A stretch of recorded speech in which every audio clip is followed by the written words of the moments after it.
बनो तो शिव, रहो तो शिव, जियो तो शिव। शिवशिष हैनानंद जी द्वारा शिव गुरु परिचर्चाओं को सुने। शिव की अवधारणा स्वयं में विशिष्ट है। भारतीय संस्कृति मूलतः आध्यात्मिक मूल्यों पर आधारित है। मानवीय गुणों के प्रगटीकरण एवं मानवीय गुणों को विकसित कर दैवीय गुणों से युक्त करने तथा जीव भाव का रूपांतरण शिव भाव में करने की अनुपम विद्या देने का श्रेय भारतीय अध्यात्म को है। इस आध्यात्मिक ज्ञान के आलोक स्तंभ हैं शिव। समस्त शक्तियों के जनक हैं शिव। जो भी शक्ति है वह शिव की है। जगत की सृष्टि, पालन और लय की संचालिका शक्ति शिव की ही इच्छा है। यह शक्ति शिवस्य शक्ति इस जगत में जो कुछ भी चर अचर स्थूल सूक्ष्म जड़ एवं चैतन्य है सबके परम नियंता शिव हैं। इस रूप में उन्हें महेश्वर कहा गया है। भारतीय संस्कृति में शिव की परिकल्पना अद्भुत है, अनुपम है। शिव के 5 मुख माने गए हैं। वे हैं अघोर, सदो जात, वामदेव, तत्पुरुष और ईशान। महाभूत भी 5 हैं। क्षिति, जल, अग्नि, वायु और गगन। उल्लेखनीय है कि भारत के प्राचीनतम देवता हैं शिव और उनके 5 नामों में एक नाम है सदोजात, यानी जिसका जन्म अभी अभी हुआ हो। यह गौरतलब है कि जहाँ एक और कहा जा रहा है कि शिव प्राचीनतम देवता हैं, वहीं दूसरी ओर कहा जा रहा है कि वे ऐसे देवता हैं जो चिर नवीन हैं। शिव प्राचीनता और आधुनिकता का समन्वय है।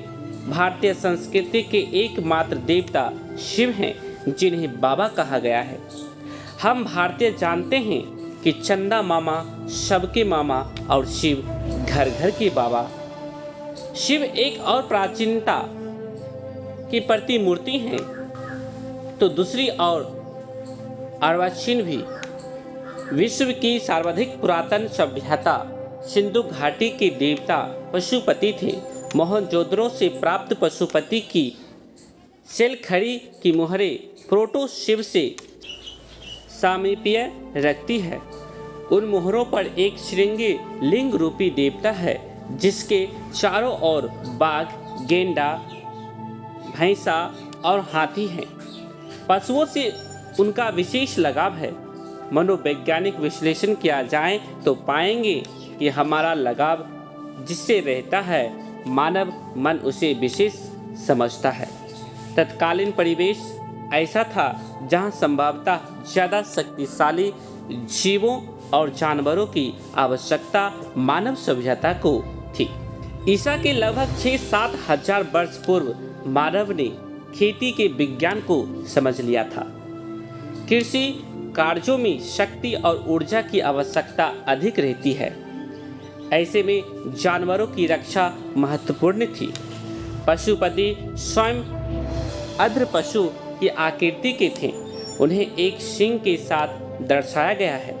भगवान शिव से हमारी संस्कृति कभी अलग ही नहीं हो सकती। वैसे भी सभ्यताओं का अवसान होता है।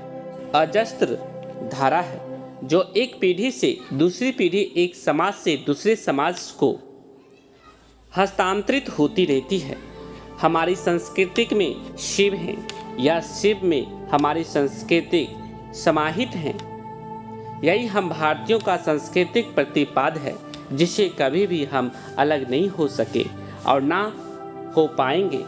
विमुक्तता और विकर्षण किसी परंपरा या बाद से हो सकता है, आजीविका से हो सकता है, पर हमारी सोच से नहीं हो सकता। जीवन जीने की कला से नहीं हो सकता है। शिव हमें जीवन जीने की कला सिखलाते हैं। शिव के सहस्त्र रूप हमें उनके जैसे बनने को प्रेरित करते हैं। बनो तो शिव, रहो तो शिव और जियो तो शिव। प्रेमी हो तो शिव जैसा। विश्व को प्रेम और ज्ञान का पाठ पढ़ाने वाले शिव हैं। पौराणिक कहानियों और शास्त्र बताते हैं कि शिव से बड़ा प्रेमी नहीं, उससे बड़ा आसक्त नहीं। दूसरी ओर वही शिव अघोर हैं, शमशानी और निहंगी हैं, जो पूरी सृष्टि के अस्त्रष्टा हैं, पर वस्त्र के नाम पर जिनके पास बस चर्म छाल हैं। संसार का समाजशास्त्र शिव हैं। भगवान शिव का पारिवारिक रूप भी यही दर्शाता है, जहाँ बाघ, बैल, मोर और सांप एक साथ रहकर सामाजिक समरसता का रूप बनाते हैं, सौहार्द का मानक प्रस्तुत करते हैं। अर्थशास्त्र शिव हैं, अत्यंत न्यूनता में रहने का संदेश शिव देते हैं। अर्थशास्त्र जैसे आधुनिक सिद्धांत भी शिव के समुच्चय हैं। अत्यंत न्यूनतम आवश्यकताओं में कैसे जीवन यापन किया जा सकता है, यह विज्ञान शिव से ही निश्चित है। वे सामान्य जन से भी अति सामान्य हैं।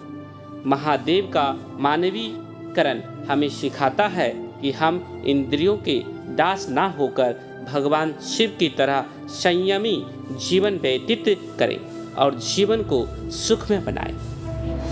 सभी को प्रणाम भाई बहन। इसको आप शेयर कर दीजिएगा।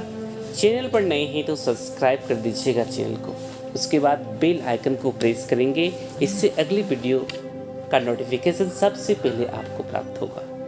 प्रणाम, धन्यवाद।